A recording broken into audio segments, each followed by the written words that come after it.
Hello, everyone. This is ICO Talk. My name is Yelena. And today I have Salim Ali, CEO of Loyakk. Hello, Salim. Thanks for joining us today. Hi, Elena. Nice to talk to you.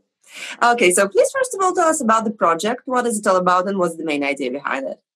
Yeah, I think it's a very simple idea and concept. What we are trying to do is bring blockchain for businesses.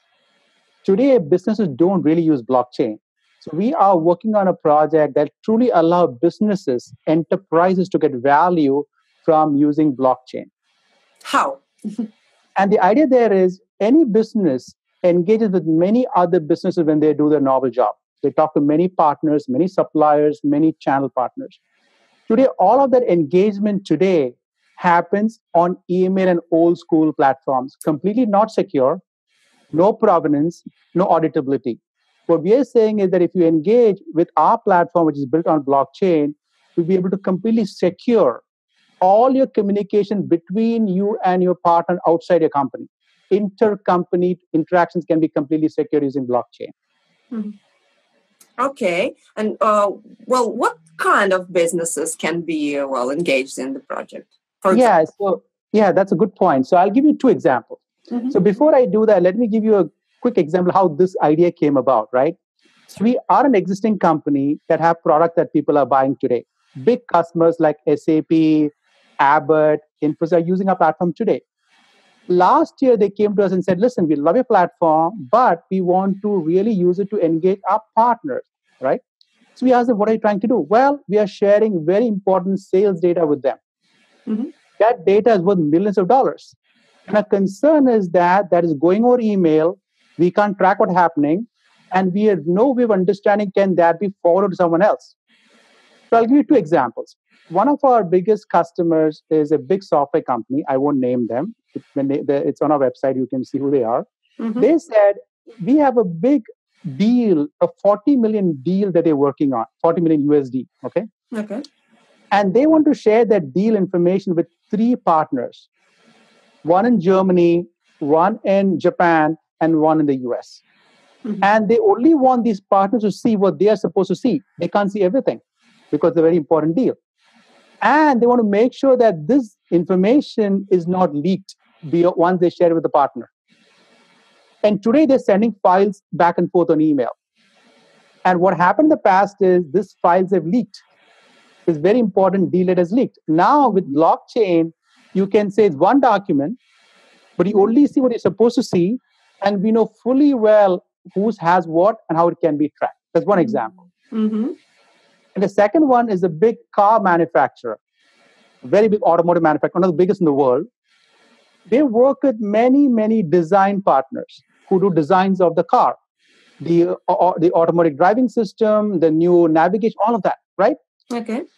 And they work with about 120 partners who design different pieces. And they have other subsidiaries in other parts of the world.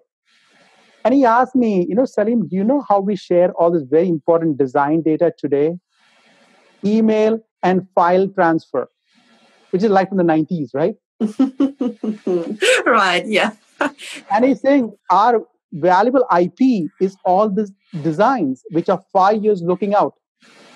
If we can't protect them, our competitors will have access to that, right? So how do we truly be able to completely secure all of this and do our business better, build better products, sell faster? That was the intent, 2 examples that came about.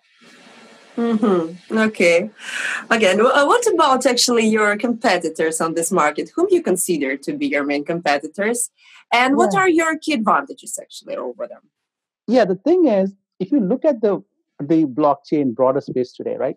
The blockchain world, we are thankfully way ahead of anyone else in this space. The reason being, we are enterprise software people bringing blockchain together. That has not happened today so far. And why is that? Because people understand blockchain, don't understand enterprise software, and vice versa. Mm-hmm. We luckily are people who worked at SAP. I spent 8 years at SAP. My marketing officer came from Oracle Siebel. My CTO came from IBM. My product officer came from SAP again.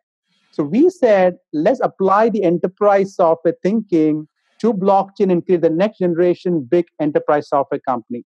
So we are lucky that we had a customer asking exactly what they want. We had an existing platform anyway, and we understand how blockchain works. So we're bringing all these things together. So it's very incidental that today we don't have anyone that we are aware of is even near us. Of course, it'll change. If we do well, people are going to compete. There's no question about it, right? But as of right now, we seem to be very much ahead of everyone else at this time.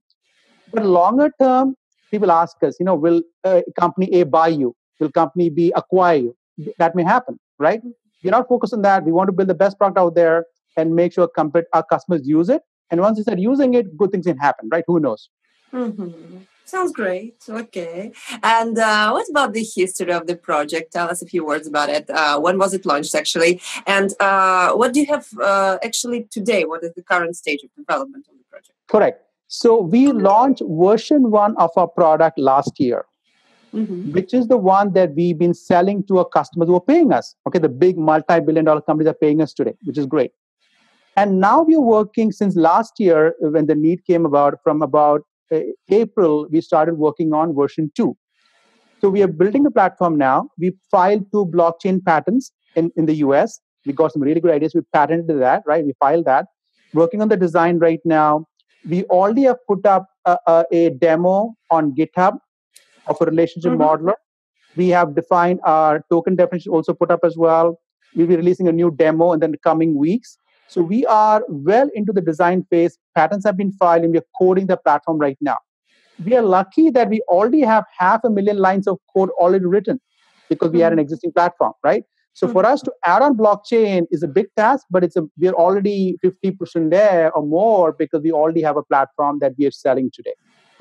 Okay, great. And what about the team of the project who is working with you today? Tell us about it, and also about the advisors as well. Yes. So as I was saying a moment back, I came from SAP.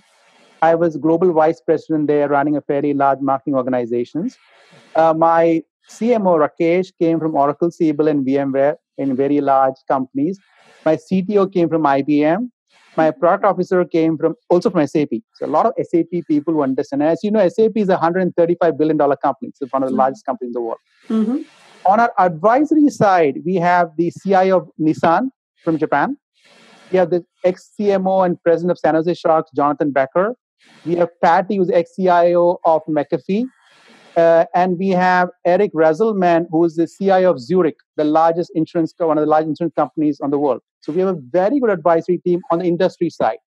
On the crypto side, we have Ian Sharp, one of the known crypto advisors. We have Ali Madhavji as well. And we're going to announce a couple more, but I don't want to talk about that right now. So this is a very compelling and a very strong set of advisors that we have. Okay, great. Okay, let's now speak about the ICO. First of all, what is the soft cap and the hard cap of the project? Correct. So, quick point, our ICO is being done by Loyakk Limited out of the UK. It's a United Kingdom ICO. So the soft cap, we don't have a soft cap. It's an existing company, we have revenue, and so that's not an issue for us. The hard cap is 30 million GBP, which means around roughly 45 million USD. 45 million, rather a huge sum. What for, actually? Do you need this particular sum? What will be the future steps of development? Yeah. So there are multiple, we've documented this in our tokenomics document, but what I'll summarize it, which is the main objective is to build the next generation of our platform using the funds. But we luckily have already built a good portion because we already had a platform from last year. That's a good part. The second part is to sell what we already have. The more we sell, the more we're going to win anyway. So we're going to have investment going into sales and marketing as well. Third thing is that we will be scaling internationally. So we want partners who are channel partners who can sell our product in Russia, in Korea, in Japan, in Germany. So we're building a partner ecosystem as well. So mainly we're building the product for marketing and for growing our ecosystem and channel. That is the objective that we have laid out. Okay. And what about the token? What will be the key functionalities of the token on the platform? Yes, our token is a data token. It's a data container, which means any data that is needs to be protected, needs to be inside the token. It's a very interesting way of looking at tokens, right? And not just that, any interaction between two companies would require one token or a part of a token. Let's say customer A buys our platform, they license it from us, they pay us money. And then for every interaction that they send over to a partner outside their company will require one token or a part of it. So the more companies use, the more companies buy, they'll require more tokens, because without the token, the platform will not work. So if you design it in such a way, it's a software platform that requires a token to send data across the wire. Okay, I got it. And what do you personally think about the future of the ICO markets in the world in general? Yeah, I think it's very interesting. We had a phenomenal run with the first wave of ICOs, right? Mostly focused on B2B, C2C consumer, money transfer technology. And that is still going well. It's been softened a little bit, but over time, it is going to really do well because the innovation from blockchain is very, very compelling. Nothing can stop it, right? So that'll definitely keep continuing. What we are saying is that the next wave will also come from businesses using blockchain, because businesses spend trillions of dollars on software. They're able to help them use blockchain. The whole community is going to win, because it'll normalize blockchain, it'll normalize Ethereum, it'll normalize Quorum, it'll normalize Hyperledger Fabric. So our belief is that the next wave will add to the broader momentum of blockchain when businesses start using it all over the world. Okay, I got it. And now, just to summarize it in one or two sentences and very, very brief, why should I contribute to Loyakk? I think if you believe that businesses will find value in blockchain as a platform, right? If you believe that blockchain truly transforms enterprise software, then you should certainly look at what Loyakk is doing. And secondly, the team has the DNA and understanding of building enterprise software. It is not something an average person can do, because you need to have done it, right? So it's a combination of understanding that need is there, businesses can use it, and we are the right people who can help build the platform and technology. That's the way I would look at it. Okay, Salim, then thank you so much for this interview and for being with us today. Thank you. Thank you, Alina. Okay, and I remind you that today I had Salim Ali, CEO of Loyakk. Subscribe to our YouTube channel and watch more interesting interviews. Bye-bye.